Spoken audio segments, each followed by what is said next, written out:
Big boss పవన్‌కి, అలాగే సుమన్ శెట్టి గారికి ఇద్దరికి పెట్టిన గేమ్‌లో అయితే మనకు అక్కడున్న ప్రాపర్టీని ఫుల్లుగా డ్యామేజ్ చేసి దాని వెయిటేజ్‌లో తూకం పెట్టి చూడాలి.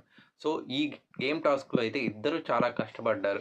వాళ్ళ ఒక ఫుల్ ప్రాపర్టీని ఫుల్లుగా డ్యామేజ్ చేసి, నుజ్జుగా చేసి దాన్ని వచ్చి క్యారీ చేసి, ఆ తకిటిలో రెండిటి మధ్యలో వెయిటేజ్ చూసుకుంటూ వస్తే, అసలు నేనైతే డైరెక్ట్‌గా కళ్యాణ్ ఓన్‌గా విన్ అయిపోతాడనుకున్నాను. బట్ ఇక్కడ అన్‌ఎక్స్‌పెక్టెడ్‌గా సుమన్ శెట్టి గారైతే అస్సలు నేను గెస్సే చేయలేదనమాట. ఫుల్లుగా కష్టపడ్డారు. తన 100% ఇచ్చారు.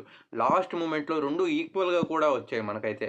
బట్ ఇంకా ఆ మూమెంట్‌లో అయితే మనకు ఇంకా అక్కడ ఎవరో ఒకరు ఇంకా గెలవాలి కాబట్టి అక్కడ ఇంకా స్ట్రాటజీని ఉపయోగించాల్సిందే అక్కడ. బట్ ఫస్ట్‌గా అయితే గెలవాల్సింది మాత్రం అక్కడ కళ్యాణే. ఎందుకంటే తనే ఫస్ట్ అంతా బ్రేక్ జేసి ఇక్కడ సుమన్ శెట్టి గారైతే కొద్దిగా వెనకడుగే ఏశారు. బట్ ఈక్వల్‌గా వచ్చారు. బట్ లాస్ట్‌కైతే మనకు యాజ్ యూజువల్ మన కెప్టెన్ కళ్యాణ్ అయితే తెలిసిందే గదా! గెలవకుండా వదలడు. సో, ఖచ్చితంగా గెలిచేసాడు.